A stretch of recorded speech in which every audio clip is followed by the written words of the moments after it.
Hello friends, welcome to கெட்ஸிஸ் daily vlog. நம்ம இப்போது மீல் மேக்கர் பிரிஞ்சி எப்படி பண்ணுறது நம்ம பார்க்கலாம். அது ரொம்ப ஈஸியானது தான். ஃபஸ்ட்டு ஒரு பாத்திரம் வச்சு தேவையான அளவுக்கு எண்ணெய் ஊற்றிட்டு அதில் வந்து ஸ்பைசஸ்லாம் போடுங்க. ஏலக்காய், பட்டை, லவங்கம், பிரிஞ்சி இலை எல்லாம் போடுங்க.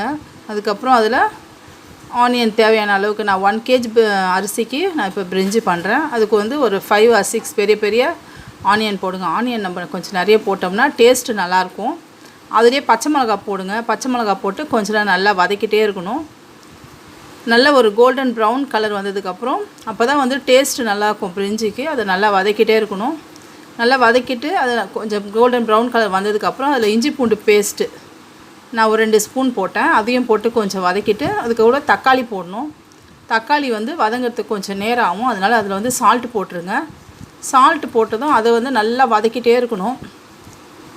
ஒரு 2 minutes நல்லா நம்ம வதக்கிட்டே இருக்கணும். மீல் மேக்கர் பிரிஞ்சி வந்து எங்கள் வீட்டில் பசங்களுக்குலாம் ரொம்ப பிடிக்கும். அதில் மீல் மேக்கரில் வந்து ப்ரோட்டீன் இருக்குது. தக்காளி வந்து நல்லா வதங்கினதுக்கப்புறம் அதில் புதினா போடுங்க. புதினா வந்து நான் அந்த 1 kgக்கு வந்து ஒரு கட்டு புதினா நான் போடுவேன். புதினா தான் வந்து நல்லா ஃப்ளேவர் கொடுக்கும். புதினா ஒரு கட்டு போட்டு அதையும் கொஞ்சம் நல்லா அது வாஷ் பண்ணிட்டு அதை போட்டு அதை நல்லா வதக்கிடணும்.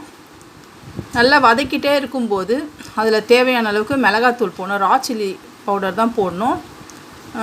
அதாவது வந்து அது ஒரு 2 or 3 ஸ்பூன்ஸ் போடணும். அப்போ தான் அந்த இது வந்து நல்லா அந்த மீல் மேக்கரில் அந்த காரம் நல்லா ஏறும். கொஞ்சம் காரமாக இருந்தால் தான் இந்த பிரிஞ்சி நல்லாயிருக்கும். ஒரு 2-3 ஸ்பூன் ஃபுல்லாக அதில் நம்ம வந்து மிளகாத்தூள் போடணும். கொஞ்சம் மஞ்சத்தூளும் போடணும். மஞ்சத்தூள் போட்டுட்டு அதையும் கொஞ்ச நேரம் நல்லா வதக்கிட்டே இருக்கணும்.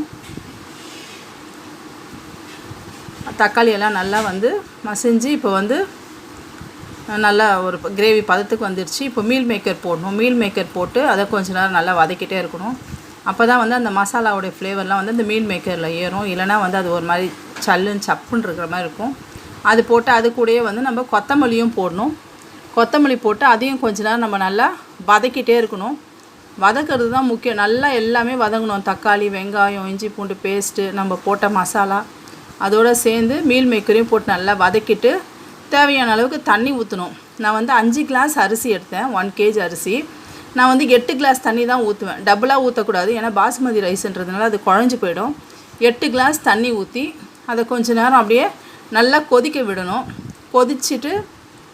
கொதிக்கும்போது வந்து நம்ம பாஸ்மதி ரைஸ் வந்து நான் ஒரு 1/2 an hourக்கு முன்னாடி ஊற வச்சுருக்கேன். இந்த இதுக்கு வந்து பிரிஞ்சிக்கு வந்து நம்ம வந்து ஒரு லெமன் ஃபுல்லாக பிழிஞ்சு விட்டுறணும். அப்போ தான் டேஸ்ட்டு ரொம்ப நல்லாயிருக்கும். பிழிஞ்சு விட்டுட்டு அதுக்கப்புறம் நல்லா கொதிக்கும்போது அரிசி நம்ம போடணும். ஒரு 10 minutesலேயே நமக்கு பிரிஞ்சி வந்து ரெடி ஆகிடும். பாஸ்மதி ரைஸ் நம்ம 1/2 an hour ஊற வச்சுருக்கிறதுனால சீக்கிரமாக வெந்துடும். அது வந்து நல்லா கொதித்ததுக்கப்புறம் அரிசி நம்ம போட்டுடணும். அரிசி போட்டு ஒரு கொதித்த உடனே நம்ம வந்து சிம்மில் வச்சு மூடிடணும். தட்டு போட்டு நம்ம மூடிட்டோம்னா 5 or 10 minutesல பிரிஞ்சி வந்து ரெடி ஆகிடும். இது வந்து ரொம்ப ஈஸியானது. சிக்கன், மட்டன் அந்த மாதிரி சில நேரத்தில் நம்மளால் செய்ய முடியலன்னா இப்போ இந்த மாதிரி பிரிஞ்சி செய்யலாம்.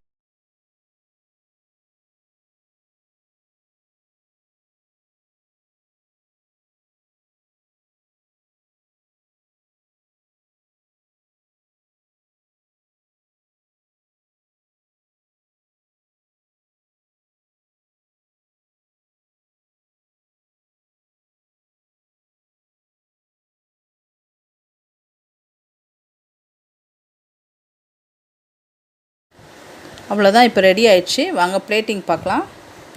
இந்த பிரிஞ்சிக்கு வந்து சிக்கன் 65 நல்லாயிருக்கும், எக்கு நல்லாயிருக்கும். அதுக்கப்புறம் தயிர் பச்சடி எது வேணால் வச்சு சாப்பிட்லாம். எங்கள் வீட்டில் இன்றைக்கி எக்கு, தயிர் பச்சடி, இந்த பிரிஞ்சி தான் நாங்கள். லைக் பண்ணுங்கள், ஷேர் பண்ணுங்கள், சப்ஸ்கிரைப் பண்ணுங்கள்.